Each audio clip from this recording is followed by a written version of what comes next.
I didn't mean to touch him like I did. How could I have known that moment would shift the ground beneath my feet? It had been such a normal day, quiet, predictable, until I opened that door, or rather until I saw that it was already half open. Something flickered inside me the moment I noticed it, like a signal I couldn't ignore. I could have turned away.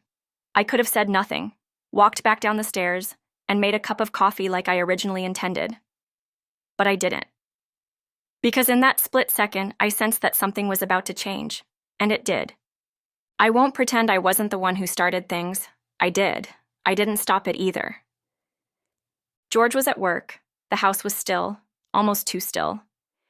The only sounds were faint ones coming from upstairs. Elliot was in his room. I assumed he was on a call or maybe watching a video. He was always in his own world, especially lately. I thought, maybe I'd bring him a coffee. Maybe we'd chat a little. Break the silence. As I walked up the stairs, the quiet creaks beneath my feet seemed louder than usual. I paused near his door, trying to locate the source of the sounds. The door was cracked open, just enough to see through. I hesitated, hand half raised to knock, but then my eyes shifted. Elliot was sitting on his bed, laptop on his lap, the screen casting a bluish light across his face. His expression was focused, a little too intense. At first, I thought he was watching something thrilling, a car chase, a video game stream. But then I caught a glimpse of the screen's reflection in the mirror behind him, and everything inside me froze. I hadn't meant to see it. I hadn't even known what I was looking at until it was too late.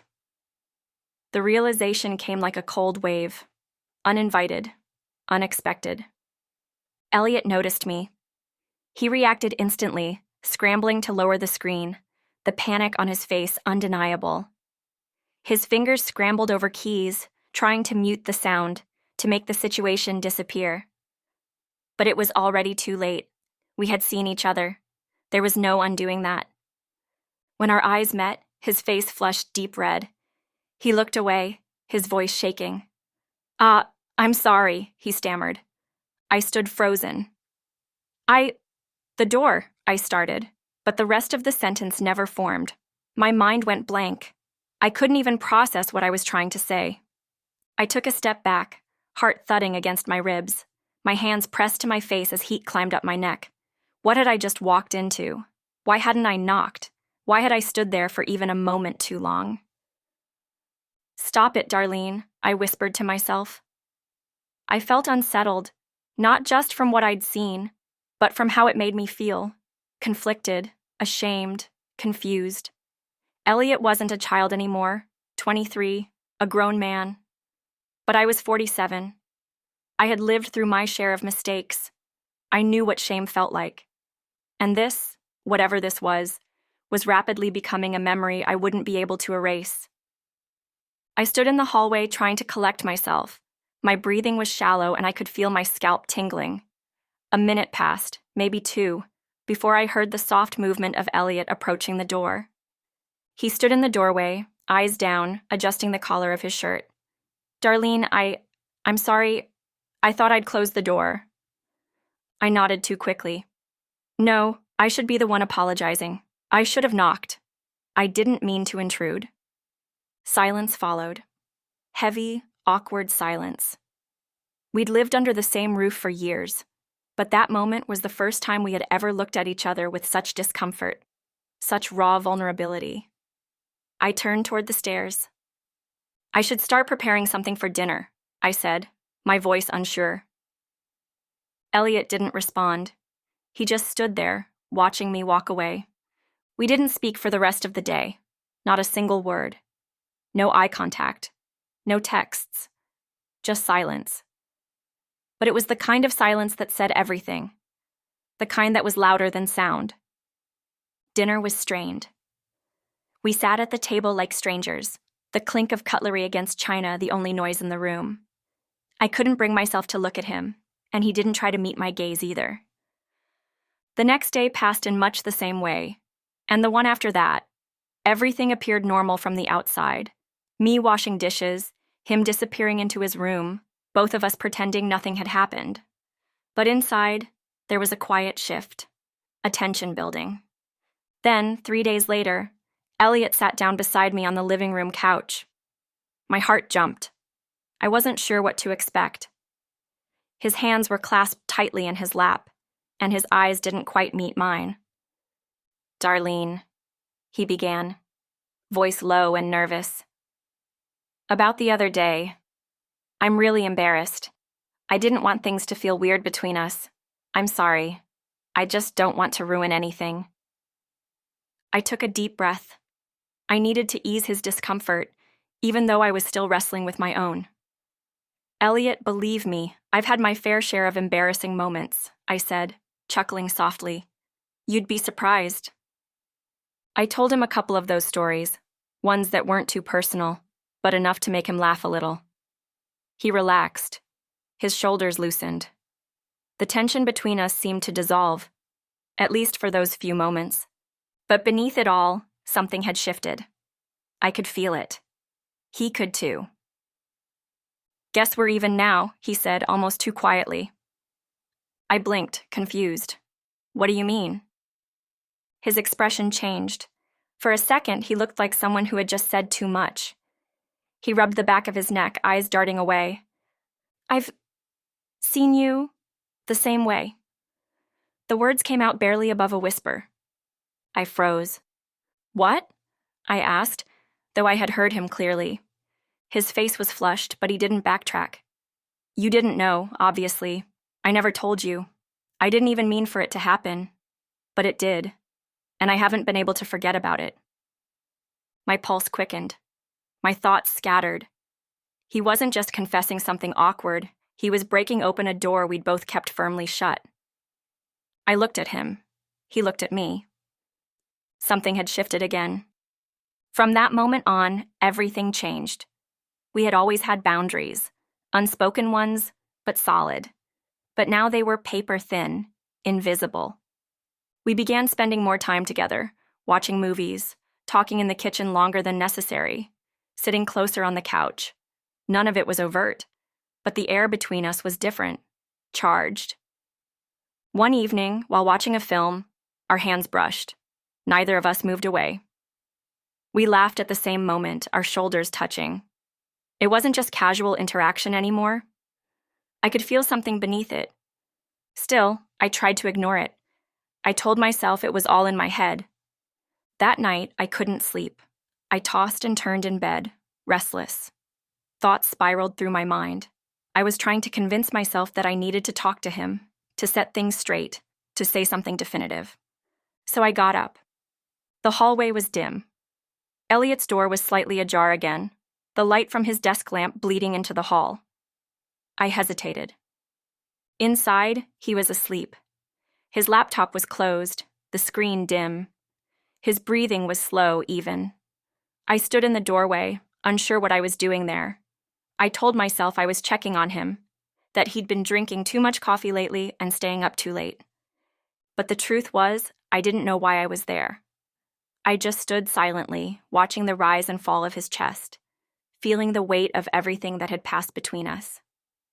I turned away quietly and returned to my room, but sleep never came.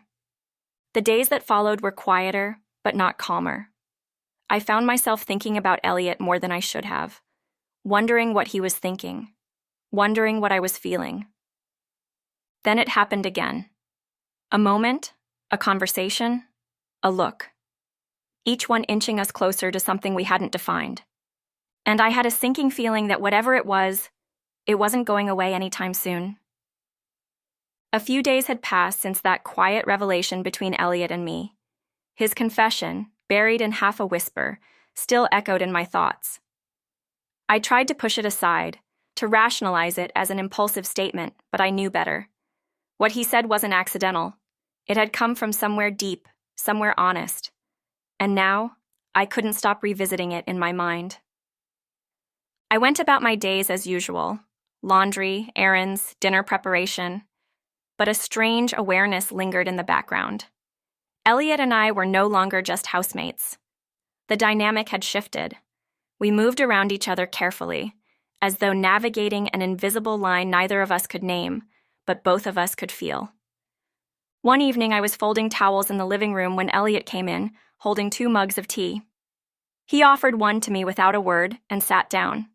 We sipped in silence, the steam curling between us. "You okay?" he asked eventually, glancing sideways. I nodded. "Yeah, just tired." His eyes lingered on me for a moment. "You've seemed distant." I hesitated. "Maybe. I guess I'm just thinking a lot lately." "About me?" His voice was soft, but there was certainty behind the question. I didn't answer right away. "About everything." He nodded, accepting the vague response without pressing further. But the silence that followed was heavier than before. It wasn't uncomfortable, though. It was thoughtful, searching. We both seemed to be waiting for something neither of us wanted to say first. Later that night, I found myself in the kitchen alone, wiping down the counters. The house was quiet. George had called to say he'd be working late again, and I wasn't sure whether I felt relieved or disappointed. I looked out the window at the darkened street, the street lamps casting long shadows across the driveway. My reflection stared back at me in the glass, tired, thoughtful, a little lost. I didn't hear Elliot come in, but I felt his presence behind me. "You always clean when something's bothering you," he said gently. I smiled faintly. "Bad habit, I guess." He leaned against the doorway, arms crossed.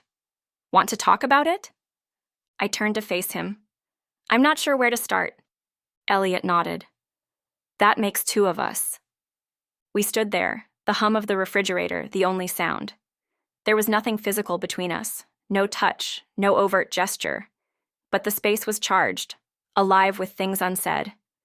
I could feel his eyes on me, not in a way that made me uncomfortable, but in a way that made me feel seen, noticed. "I think we've both been walking around this thing," I said finally, "like it's not there, but it is." He took a slow breath. "I know. I don't know what it means, or what to do with it." He stepped forward just once. "Maybe we don't have to do anything yet. Maybe we can just be honest." I looked at him, really looked. Okay. That was all we said. But it was enough. It was the first time we acknowledged what had been simmering beneath the surface. From then on, things didn't escalate. They deepened. Our conversations became more meaningful. We opened up about things we'd never talked about before. He told me about his struggles with school, with feeling like he hadn't found his direction. I told him about the years I'd spent trying to hold everything together: marriage, work, family, and how tired I felt sometimes. Not physically, but somewhere deeper. One night, we watched a film together on the couch. It was a quiet, slow-paced drama, the kind that left long silences and space for thought. As the end credits rolled, I realized I hadn't moved in over an hour. Neither had Elliot. "Do you think people always stay in love?" he asked suddenly. I turned toward him. I think some people grow in different directions, and sometimes love doesn't grow with them." "But you can still care about someone, even if the love changes?" "Yes," I said. "I think that's possible." He nodded, eyes still on the screen. "That's what I think about sometimes, with us." I didn't ask what he meant. I wasn't sure I wanted to know yet. But later that night, as I lay in bed, his words came back to me. With us. He hadn't defined it, hadn't put a label on what us meant. But it was there. A connection. Not romantic, not familial, not platonic, but something else. Something unspoken. The next few days passed in a blur. George was home more, and the atmosphere became more formal again. Elliot and I kept our distance in front of him, but when we were alone, it was different. It wasn't that we were hiding anything. There was simply a quiet understanding between us. One afternoon, while George was out in the backyard doing maintenance, Elliot and I found ourselves in the kitchen again. He was leaning against the counter, flipping through an old recipe book I hadn't touched in years. "Did you make all of these?" he asked. "Most of them. I used to enjoy cooking more." "Why'd you stop?" I shrugged. "Life got busy, And sometimes it's hard to cook for people who don't really notice. He closed the book gently. I notice. I looked at him. His expression was calm, sincere. Thanks, I said softly. He walked over to the fridge, pulled out a container of strawberries, and set them on the counter.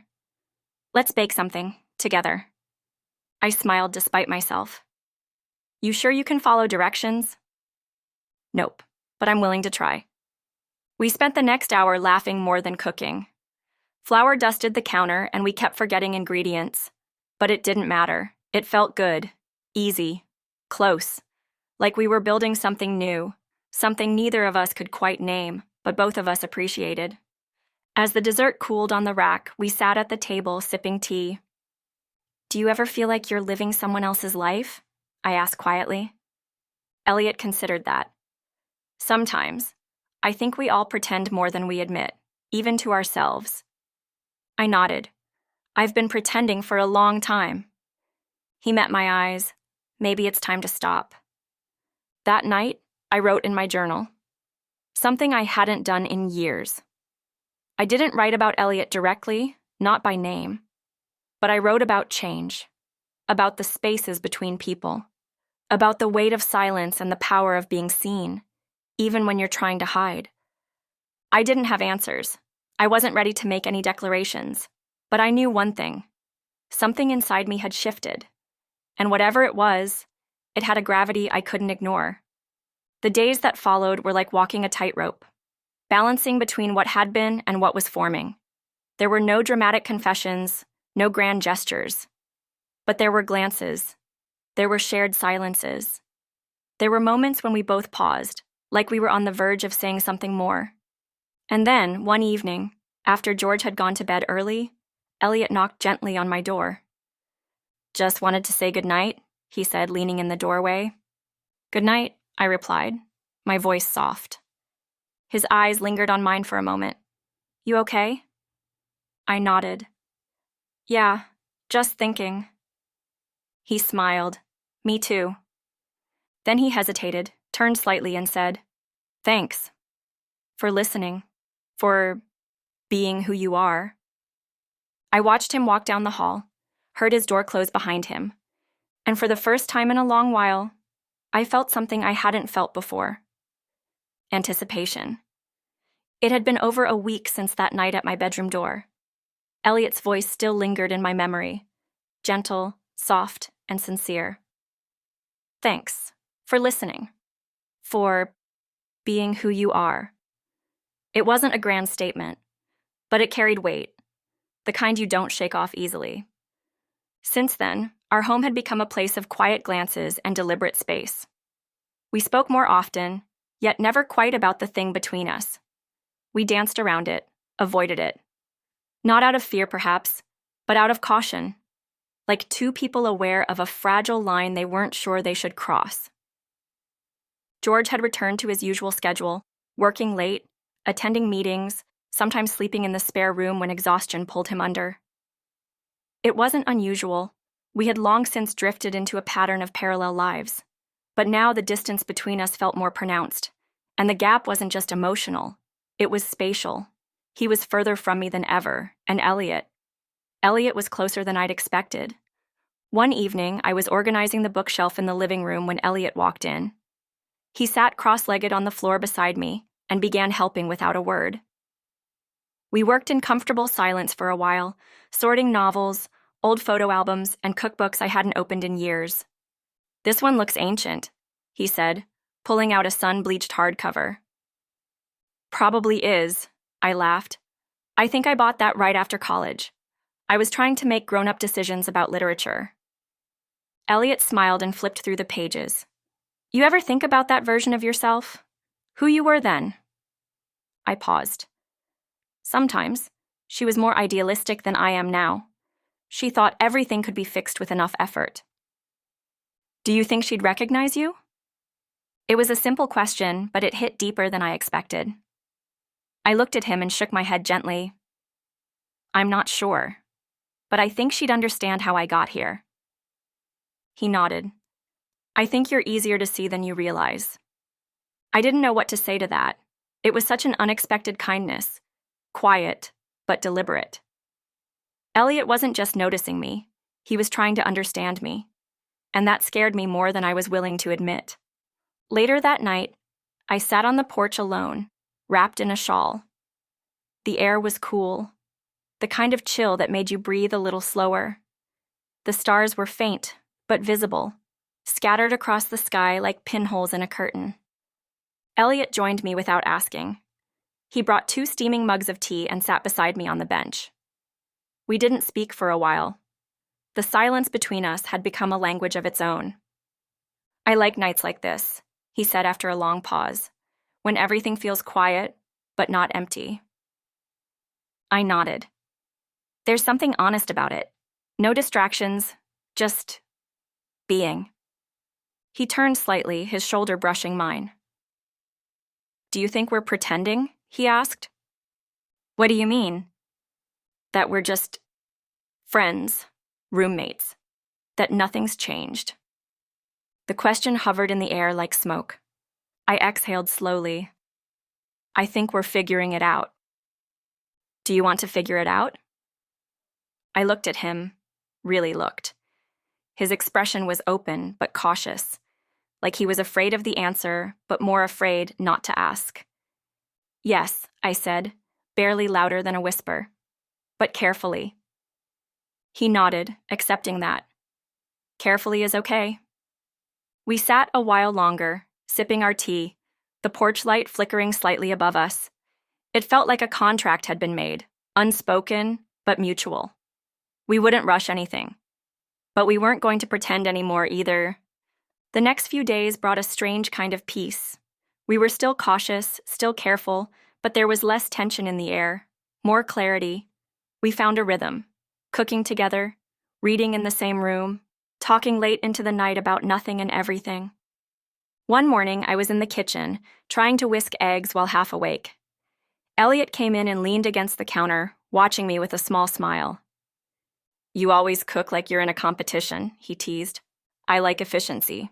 He stepped closer. "Can I help?" "Only if you promise not to burn anything." "I make no promises." We moved around the kitchen like we'd been doing it for years. No awkwardness, no hesitation. It felt natural. And when our fingers touched reaching for the same spoon, neither of us pulled away.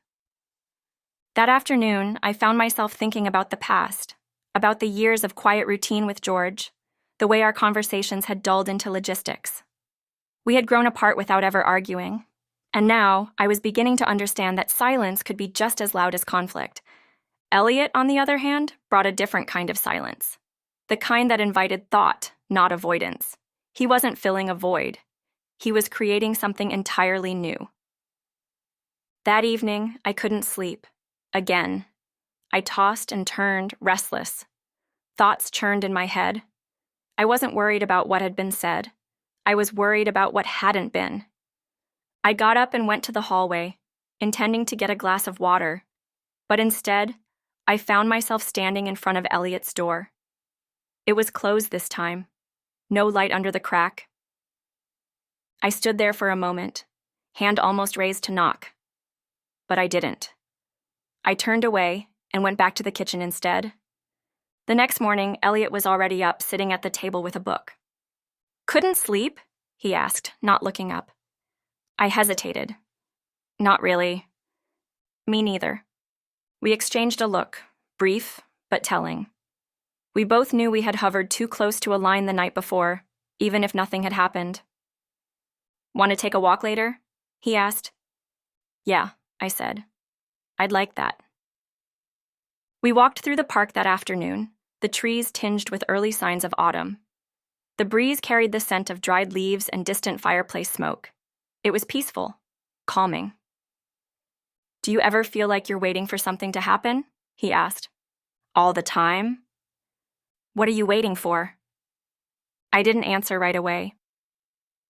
Maybe permission, to change, to move on. He nodded. "Me too." We sat on a bench beneath a tall oak tree, watching as children played in the distance and couples passed by hand in hand.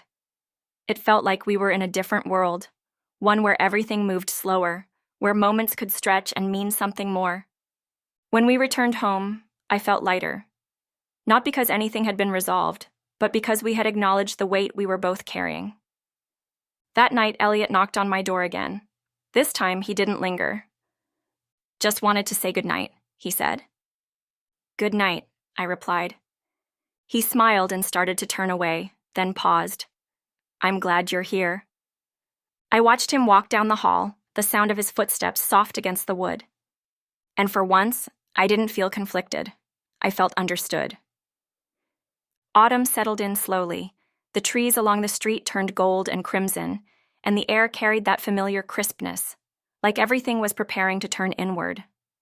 I found myself doing the same. The days between Elliot and me had become soft, quieter in a way that felt less like avoidance and more like understanding. We didn't need to explain everything anymore. Some things had been said. Others didn't need to be. George, ever preoccupied with work and his routines, didn't notice much. He was still present in the house, yes, but his presence had faded into background noise. And perhaps that was part of the problem. We had all grown accustomed to living side by side without really being seen. One evening, I was in the laundry room folding towels when Elliot appeared in the doorway. He leaned against the frame, arms crossed, eyes watching me. "You know," he said, "I read something the other day. That sometimes people drift not because they fall out of love, but because they stop looking at each other." I paused. "That sounds true."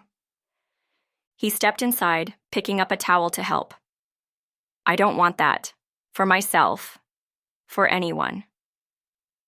For a moment, we just folded in silence. "I've thought a lot about what we are," I said finally. "Or what we've become." "Me too." "It's not simple." "No," he agreed, "but it feels honest." That word, honest, hung between us like a fragile lantern. It glowed, but it also exposed. "I don't want to hurt anyone," I said, more to myself than to him. "I know." We didn't say anything more that night, but I could feel something in both of us retreating. Not out of fear, but out of care. There are some lines that, once crossed, change everything, and both of us were standing at the edge of one. A few days later, Elliot came home late. He had gone out with some friends, and I hadn't expected to see him until the next morning. I was already in bed reading when I heard the creak of the front door and the soft shuffle of shoes being kicked off. Moments later, he passed my room, hesitated outside the door, and knocked gently. "Can I come in?" he asked.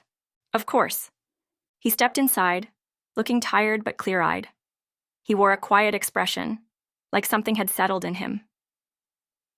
"I've been thinking," he began, sitting on the edge of the chair near my window, "about how easy it is to confuse closeness with certainty. Just because something feels intense doesn't mean it's meant to last forever." I nodded, unsure where he was going, but listening. "Being around you, it's made me look at myself differently. I've been stuck for a while. You helped me wake up to that." He looked at me, his voice steady. "But I think I need space now, to figure out who I am without confusing it with who I'm drawn to." I stared at him for a moment, then nodded slowly. "I understand, and I think that's wise." He gave a small smile, one filled with respect. "I just didn't want to disappear without saying that." "Thank you for saying it," I said. We sat there for a few minutes in silence. It wasn't heavy, it wasn't sad, it was necessary. "I'll be looking at other apartments," he said. "Not in a rush, but I think it's time." I nodded. "It makes sense." He stood, lingered for a moment, then walked over and gently wrapped me in a hug. It wasn't long, but it was full. "Good night, Darlene." "Good night, Elliot." When the door clicked closed behind him, I sat for a long time with the quiet. I wasn't devastated. I wasn't even surprised. But I felt something settle, a stillness that came with acceptance. Over the next few weeks, Elliot began packing his things bit by bit. The house felt different, but not empty. We still shared meals occasionally, talked in the evenings. But there was a new boundary between us, one born not from tension, but from clarity. George remained unaware of the shifts that had unfolded around him. Or perhaps he noticed in his own way and chose not to ask. Some silences are chosen too. The day Elliot moved out, we didn't make a big deal of it. He loaded his car, came inside to grab a few last boxes, and paused in the doorway. "Take care of yourself, okay?" "You too," I said. He gave a small wave, then walked out. I watched through the window as his car pulled away, the afternoon sunlight catching on the windshield, and then I was alone. I spent the evening cleaning. Not because things were messy, but because I wanted to reclaim the space. Not to erase him, but to make room for whatever came next. Later, I sat on the porch with a cup of tea, the sky streaked with soft lavender and rose. I thought about how much had changed in such a short time. How a door half open had led to the unraveling of something quiet and powerful. Elliot had come into my life not like a storm, but like a tide. Slow, persistent, reshaping the shore before I even realized the sand had shifted. And now he was gone. But what remained wasn't regret. It was something else. A strange mix of gratitude, relief, and curiosity. I had learned something about myself, about intimacy, about restraint, about the weight of unspoken thoughts. I had crossed no visible boundaries, yet the emotional ones had bent and flexed in ways I hadn't expected. And now, with the air a little cooler and the nights a little longer, I had room to reflect. I didn't know what would come next. I didn't know if George and I would ever find our way back to something deeper, or if we were already too far gone. But I knew this. I would no longer ignore what I felt. I would no longer live behind the quiet curtain of routine. Because sometimes the smallest shift, a moment at a doorway, a conversation late at night, can open your eyes to the life you've been avoiding.